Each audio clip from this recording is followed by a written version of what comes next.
Mind blown. Love Flops finally reveals its card. I'm not that excited. I'm just joking. Yes, Love Flops or Renai Flops has finally revealed its cards and officially pretty much just they pulled the curtain back. They showed exactly what's going on with this series, and honestly, the reaction in the anime community is either crickets because people stopped watching this a long time ago. Some people going, oh my gosh, what are they doing, Asahi? Holy crap, this is so crazy. And other people, I'm kind of in this boat, sort of in this boat, going, yeah, that was kind of what I was expecting from episode 1. But no, we are now episode 8 of Love Flops, just to get that in there for anybody that's like super sensitive to spoilers and whatnot. I'm going to be talking about this series, giving my spoiler thoughts on it. If you don't really care, you can get an idea if possibly it's something you want to actually go back and check out. But yeah, let's jump into it. But no, to give a kind of a sense of my thoughts on Love Flops overall. As the series opened up, obviously opening up as a very tropish harem show. And in the back of my head, I thought this could go 2 different ways. Overall, I knew from, I don't know if it was the first episode or possibly the second episode, I was pretty darn sure that Levelin was controlling everything. I was in the mindset this is going to be all a simulation, it's all in his head, everything's playing out way too dumb. And so it really gave me a sense that this writer was either going for, let's just be dumb about everything is just over the top, or everything's over the top because it's a simulation. So it gives you that sense of like, so when, for a good example being Colonel Sanders, when we had the episode for Mungfa, that was over the top. Everything was over the top in that episode, just crazy violence, and yes, things happening to characters that would normally end them dead. We have cyborgs and everything. But again, is it to the rules of this world, or is it a simulation? Actually, the better example here would be probably Keren's episode. Alien invasions, these things showing up and attaching chastity belts to guys and them exploding and them losing their nether regions. That is actually a better example. Again, is it to the rules of the world, or are we going to go for grounded here, but it's all a simulation? And that's, I think, the thing that kind of solidified that the most was the moment that his house was upgraded for these girls. I'm like, okay, all these girls were sent to come here. It's obviously going to be a simulation. Now, the thing that I thought was still going to be intact, and it's probably the only thing that actually surprised me as the series went along, was the fact that they're all technically of the same person. And I guess I should have gathered that in the idea that every time he has an experience with one of these girls, they have a brief vision of them with Asahi when they're young. I can't imagine all these girls are childhood friends of him, so it makes sense in the end. But no, as I was watching the show, I had my prediction. It was going to be a simulation. And again, that technically came true. But I think the struggle that I had as the series went along was like, what do you want to be? What does this show want to be? Does it want to be an over-the-top harem show with tons of ecchi? Or does it want to be impactful? Does it want to be a punchline? And I there was, again, a thought process in my head that it was going to be a punchline. It was going to be, it starts off by selling you on ecchi shenanigans, and then eventually at some point, it just gut punched you and said, no, this is all actually very serious. Let's finally get into that. Let's bend your mind a little bit. Let's warp how the storyline's playing. And again, I think Love Flops has probably taken a lot of inspiration from Punchline in doing exactly that. It sells you on a harem, and then at some point, things get serious, and things kind of flip on its head. But did it pull it off? In the end, I don't think so, because I think it took too long to finally get to that point. Punchline didn't take too long, whereas Love Flops took, 6 episodes? It took 6 episodes of just blah before we finally got into the punchline. Finally got into the twist that ultimately, in the end, will surprise people. And I think if you're going to sell a show on one concept but then twist it into another concept, you kind of need to do it a little bit earlier than that. Truth be told, I'm going to be perfectly honest here. For an ecchi harem show, for that segment of the series, it was very blah.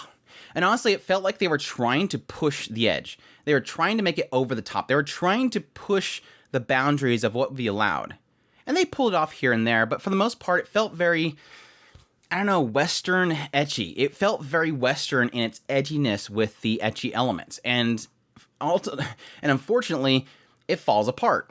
Especially with Mongfa's episode. It felt very Western edgy. It didn't feel like the typical fun ecchi you would get from a Japanese anime. Ilya's episode was great. Ilya's episode was super funny. I think anything around Ilya is super funny. But Mungfa, unfortunately, Amelia was very, very subdued but cute. Karen's episode was just... It should have been funny. And then, yes, technically, Aoi, we get a little bit of a flavor of yandere character. We had to get our yandere character in there, which is super funny when you think about it, because all these characters kind of fall into a trope. We have a magical girl idol, we have a yandere, we have a tsundere, we have the Boku character, and yes, we have the hot teacher. They've hit every single archetype. And it's kind of funny when you think about it, because when they reveal everything, their whole mindset here was that all the people of the world came together, all the researchers came together to create the best AIs. They wanted to create the system that people can find romance and love within AI. So what they did is they all came together to create the perfect AIs and romance characters. And yet, every single one of, at least this group, every single one of them is a Japanese trope. It's an archetype of Japanese culture. So, I mean, what... Do you see idol magical girls anywhere else but Japan? Yet she's supposed to be from another country. Do you see tsunderes anywhere else from Japan? No, it's just a Japanese trope. Do you see the Boku character anywhere else? No, it's a Japanese trope. So it's like all these researchers from across the world, they could have been influenced by Japan. Let's be perfectly honest. Despite the fact that it was researchers everywhere in the world, they were all influenced by anime in the end. I think one of the more interesting things that I got from the ultimate reveal, because we get to the point where Asahi is going to go to this beach, and he's taking everybody with him. But suddenly we realize Aoi's not with them. Where is Aoi? Is she already there? And then as the episode goes along, it's like, yeah, Aoi's not here. Something's going on. And then sure enough, everybody disappears, and it's just Aoi, and she goes super yandere. But it was funny because they ultimately reveal that, yes, Yoshino, this researcher, was Yoshino, the character inside of his virtual reality, the boy that was always with him. And I'm like, well, that explains why he just got hit by a car and nobody seemed to care. That was literally when they all broke.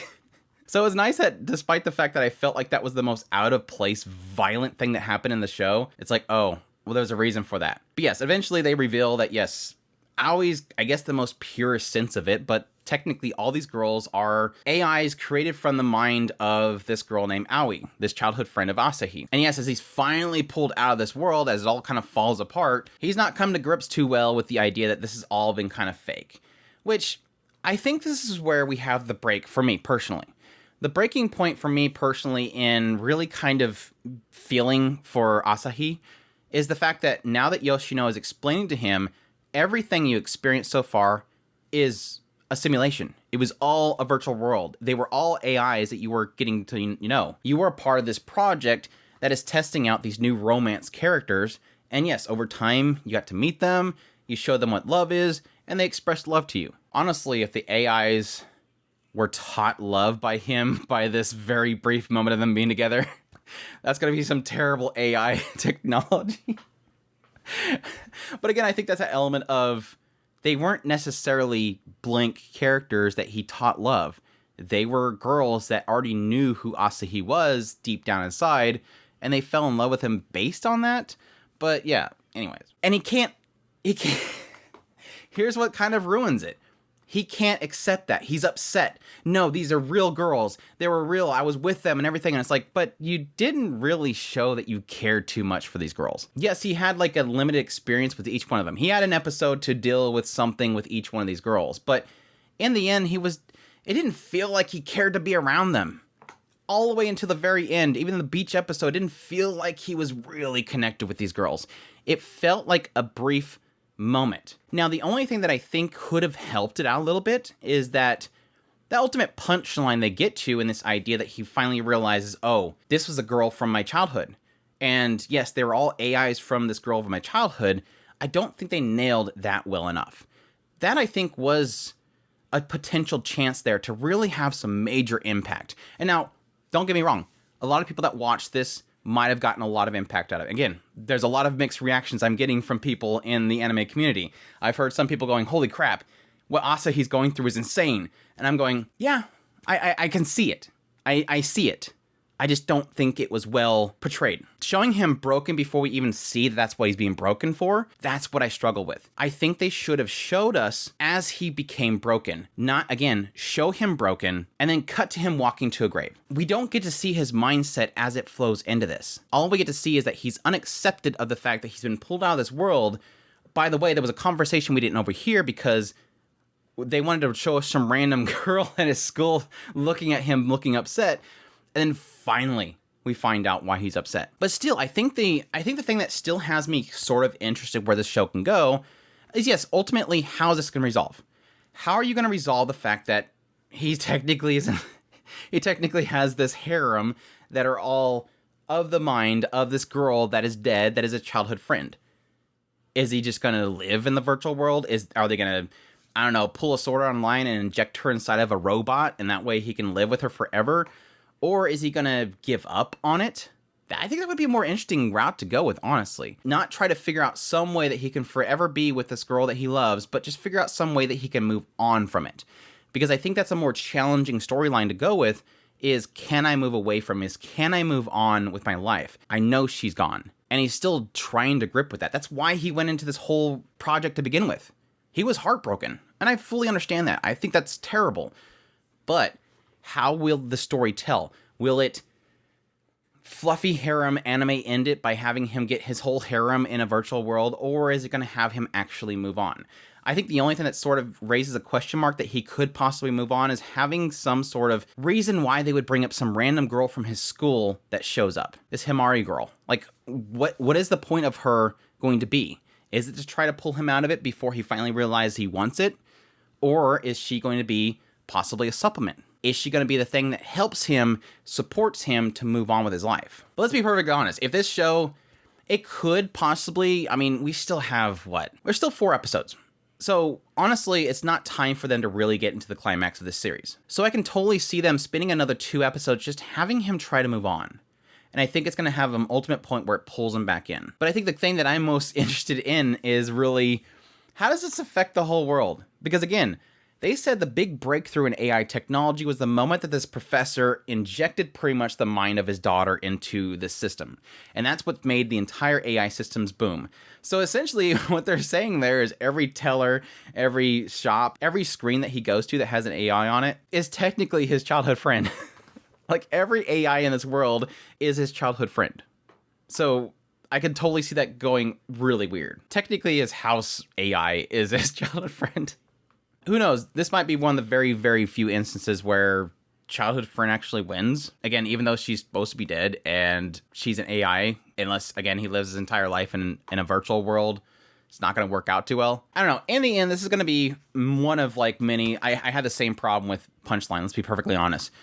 One of the many shows that if it does pull this off well, again, it sort of flopped this whole reveal because, again, I don't think it was laid out properly. I don't feel like the impact points were properly displayed in order. But it doesn't mean it's a bad story. It could still really do something really cool. But the thing is, like I said, with Punchline, it's going to be the same with this, is will it give me that good of an ending with this series? Will this whole later segment really knock it out of the park and do something really fascinating, really interesting? Enough that, similar to Punchline, I'm going to be able to sell it on to somebody. Because again, similar to Punchline, it's one of those, it gets good at this point. If you don't like this beginning segment, it changes here. So will that be enough to sell on somebody? You know, just sit through 6, 7 episodes and you'll finally get the big twist point and then it gets really good?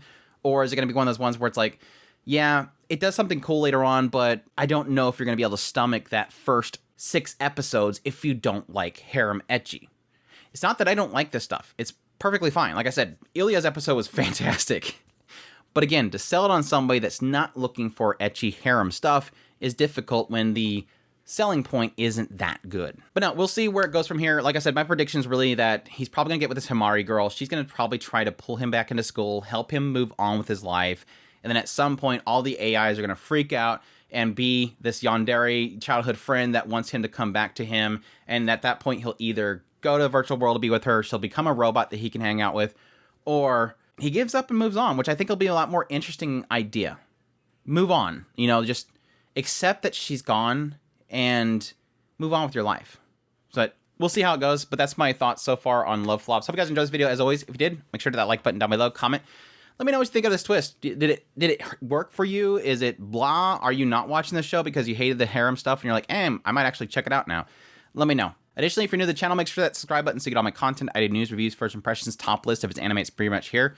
Additionally, if you want to support the channel more, we have a Patreon link, a tips link, and a super thanks button down below. I greatly appreciate it, but it does. And y'all take care.